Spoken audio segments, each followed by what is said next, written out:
बच्चे तो अपने आप पल जाते हैं।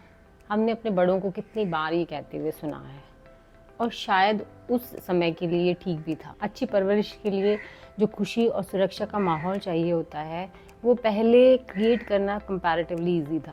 बहुत सारे अलग अलग रीजंस की वजह से आजकल पॉपुलेशन में स्ट्रेस बहुत ज़्यादा बढ़ गया है, और जब एडल्ट्स की लाइफ में स्ट्रेस बढ़ता है तो उसका सीधा असर होता है बच्चों की अपब्रिंगिंग पे, बच्चों की परवरिश पे। दूसरा जो सबसे बड़ा डिफरेंस पहले और अब के टाइम्स में है, वो है टेक्नोलॉजिकल एडवांसेस की वजह से इंफॉर्मेशन का पता लगना। पहले बच्चा क्या कर रहा है, कहाँ जा रहा है, उठ बैठ रहा है, उसको कहाँ से इंफॉर्मेशन मिलती है, वो पेरेंट्स को जनरली पता होता था। और आजकल आप कितना भी कंट्रोल कर लीजिए, उसको पूरी तरीके से आप नहीं पता कर सकते। वो कौन सी इन्फॉर्मेशन को लेके उसको किस तरीके से प्रोसेस कर रहा है, उसका क्या उस पर असर हो रहा है, ये बहुत ज़्यादा कंट्रोल पेरेंट्स नहीं कर सकते। पेरेंट्स बस ऐसे करके बैठे रहते हैं कि कुछ गलत ना देख ले जिसका उस पर गलत असर हो जाए।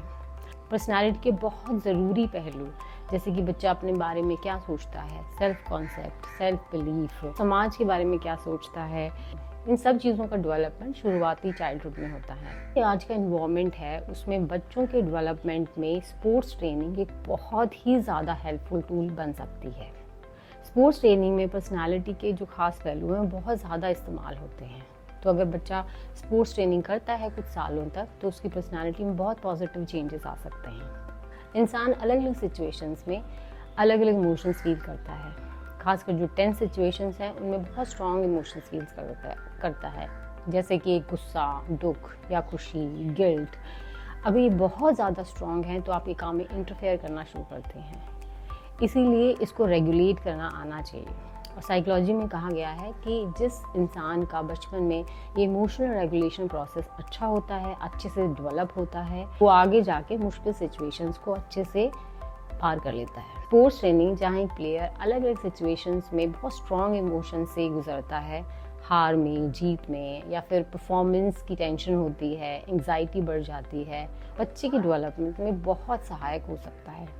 उसे पता होता है कि उसकी परफॉर्मेंस तभी अच्छी होगी तब वो इन सारे फैक्टर्स को कंट्रोल करेगा। तो धीरे धीरे बार बार इन सिचुएशन से गुजरने से एक तो इन इमोशंस की इंटेंसिटी अपने आप कम हो जाती है, उसका लेवल कम हो जाता है। दूसरा है उसको नियंत्रित करना आ जाता है।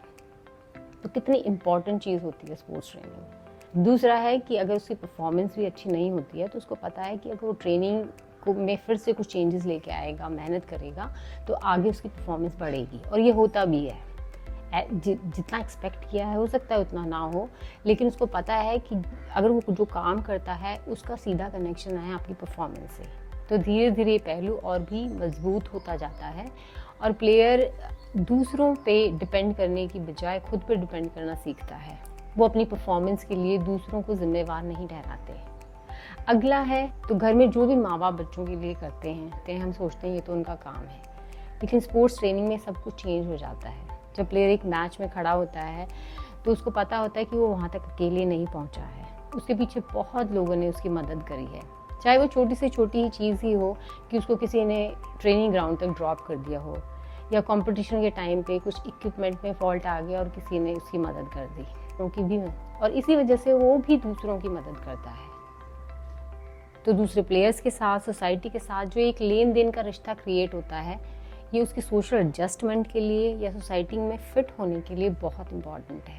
दूसरा सेंस ऑफ इक्वालिटी, यानी कि समानता का भाव। जब भी कोई प्लेयर एक स्टार्ट लाइन पे होता है, चाहे मैच हो या रेस हो, उसको पता होता है, कोई फ़र्क नहीं पड़ता है कि आप कौन से बैकग्राउंड से आए हो, लंबे हो, छोटे हो, बड़े हो, या क्या किया है क्या नहीं किया है। जो भी जिसकी भी परेशानियां थी उनको पीछे छोड़ के, उनको पार करके इंसान यहाँ सारे के सारे प्लेयर्स यहाँ पर आए हैं।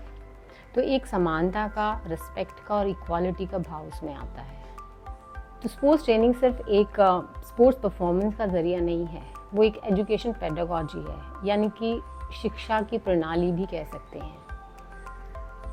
एक अच्छी पर्सनालिटी के कितने सारे पहलू स्पोर्ट्स ट्रेनिंग की वजह से डेवलप हो सकते हैं। चाइल्डहुड डेवलपमेंट के साइकोलॉजिस्ट हैं एडलर, जिन्होंने कहा है अगर आप कोई भी बिहेवियर चेंज चाहते हैं, मतलब अपने बिहेवियर को बदलना चाहते हैं, तो आप जो भी चाहिए तो उन बिहेवियर्स को आप करके देखिए।